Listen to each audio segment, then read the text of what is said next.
नीमराना में hotel highway king पर हुई फायरिंग की घटना के बाद आज Jaipur range IG Anil tank मौके पर पहुंचे। यहां आईजी ने स्थानीय पुलिस अधिकारियों से घटना की जानकारी ली। जांच में जुटे पुलिस अधिकारियों को जरूरी दिशा निर्देश दिए गए।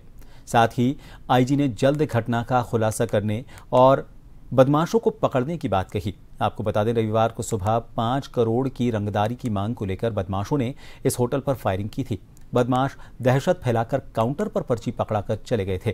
फिरौती नहीं देने पर अंजाम भुगतने की धमकी दी थी।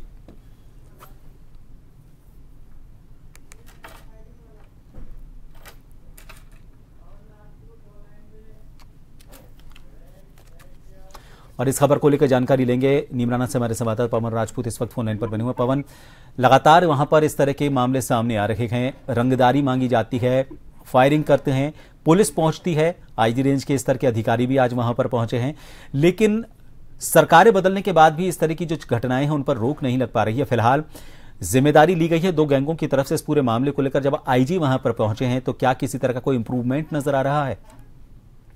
जी, डॉक्टर प्रभात, बात करें तो लगातार जब बात करें तो अलवर जिले या भिवाड़ी का जब से अलग हुए तो ये कहें कि यहाँ पर एक ग्रहण सा लग गया है, क्योंकि जिस तरह की क्राइम की घटना कुछ दिनों में आप देखने को मिल रही है कि लगातार जैसे बात करें तो भिवाड़ी जिले के अंदर अलकायदा के आतंकवादी के मिलना, फिर उसके 10 दिन बाद भिवाड़ी में ज्वेलर्स की लूट, हत्याकांड मामला। अब बात करें तो नीमराना की जैसे ही आज कल की बात है कि किस तरह से रंगदारी बदमाश आते हैं आनंद फान में और ऐसे आके और पर्ची थमाते हैं और फायरिंग करते हैं अंधाधुंध, यानी कि 32 गोलियां दागते हैं। तो कहीं ना कहीं ये देखा जाए तो पुलिस का जो खौफ है वो कहीं ना कहीं बदमाशों के अंदर नजर नहीं आ रहा, क्योंकि जिस तरह की घटना देखकर आराम से निकल जाते हैं।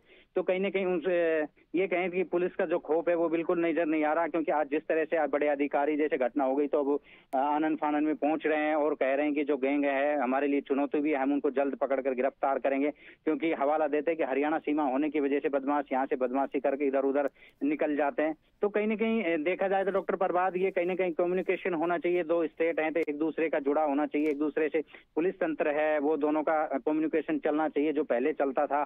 तो कहीं ना कहीं क्राइम होते तो चुनौती होती है, मगर इस तरह की जो घटनाएं आमजन के लिए कहीं ना कहीं एक पुलिस की जो कार्य प्रणाली है उस पर कहीं ना कहीं ज्यादा बड़ा उंगली उठती हुई दिखाई दे रही है। जी बिल्कुल पवन, आपने सही कहा कि फिलहाल राज्यों के बीच सीमाओं को लेकर जिस तरह के मामले सामने आ रहे हैं, लेकिन लगातार जो मीटिंग्स होती हैं पुलिस अधिकारियों की, अलग अलग राज्यों के पुलिस अधिकारी एक मंच पर, साझा मंच पर बैठते भी हैं, उसके बाद भी अगर इस तरह की घटनाएं होती हैं तो ये पुलिस प्रशासन और उसके काम करने के तरीके पर सवालिया निशान खड़ा करता है। बहुत बहुत शुक्रिया हमसे जुड़ने के लिए।